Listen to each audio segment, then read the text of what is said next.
Sir एक दूसरी चीज ये है कि जैसे मंदिर की पॉलिटिक्स है, तो क्या राम मंदिर के मसले ने जो पूरा का पूरा ओपोजिशन है उसको यूनाइट कर दिया? उनको लगने लगा कि ये इतना बड़ा मुद्दा है कि हमें एक हो जाना चाहिए, और वो ही मुद्दा नॉन रेलेवेंट रहा चुनाव में। देखिए, मुझे लगता है कि राम मंदिर का मुद्दा रेलिवेंट, मतलब अपोजिशन को एक करने में मैं नहीं मानता कि उसकी कोई भूमिका रही होगी, क्योंकि देखिए आप कुछ भी कर लीजिए, आप राम से नहीं लड़ सकते। ठीक है, आप जो राम को लाए थे हम उसको ला रहे हैं। तो वो तो खैर अलग बात है, वो कितना नारा का, लेकिन आप राम से नहीं लड़ सकते, कोई नहीं लड़ सकता। कोई पार्टी कितनी भी ताकतवर हो, भाजपा के पास ये अमोघ अस्त्र था, है ना, कि वो, क्योंकि आप कैसे राम से कैसे लड़ेंगे? आप भाजपा से लड़ सकते हैं, लेकिन आप राम से नहीं लड़ सकते।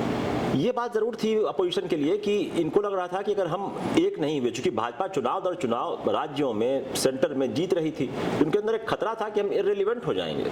अच्छा। और देश कहीं ना कहीं जो है वन पार्टी डेमोक्रेसी की तरफ बढ़ रहा है। आप देखिए ना, 44 सीटें, 53 सीटें जो कांग्रेस पार्टी इतने साल पावर में रही, उसकी क्या हालत हो गई? लीडर ऑफ अपोजिशन नहीं बना पा रही थी, तब उसके लायक सीटें आपको नहीं आ पा रही हैं। तो ये एक भय था कि भाई अगर, दूसरा क्या होता है ना, जब कोई भी पार्टी लंबे टाइम तक पावर से बाहर रहती है तो कार्यकर्ताओं में बड़ा एक असंतोष सा होने लगता है। क्यों? ऐसा क्यों?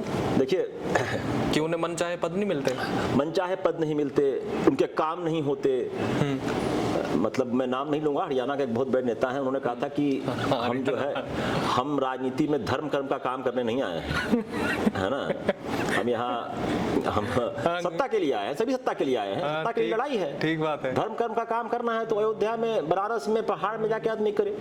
ठीक बात है। तो जब वो नहीं मिलता, तो जब पावर नहीं होगी आपके पास तो आपका काम भी नहीं होगा, छोटे छोटे काम आपके नहीं होंगे, तो आप जो पॉलिसी चाहते हैं अपने लोगों के लिए वो इंप्लीमेंट नहीं कर पाएंगे। तो एक समय के बाद ना पार्टी फिर टूटने लगती है, जो कांग्रेस के साथ हो रहा था कि कोई फ्यूचर ही नहीं है, यहाँ पर कोई भविष्य ही नहीं है। सिंधिया चले गए, ज्योतिरादित्य सिंधिया चले गए, जाने कितने नेता गए, पूरी लाइन लगी हुई है ना, बिल्कुल, कि अब कोई उम्मीद नहीं है इस पार्टी में। तो वैसे में जब आपका एग्जिस्टेंस खतरे में पड़ जाता है तो आपके लिए एक होना मजबूरी हो जाती है। और सामने मोदी जैसे ताकतवर नेता खड़े हों तो आपको सोचना तो पड़ेगा।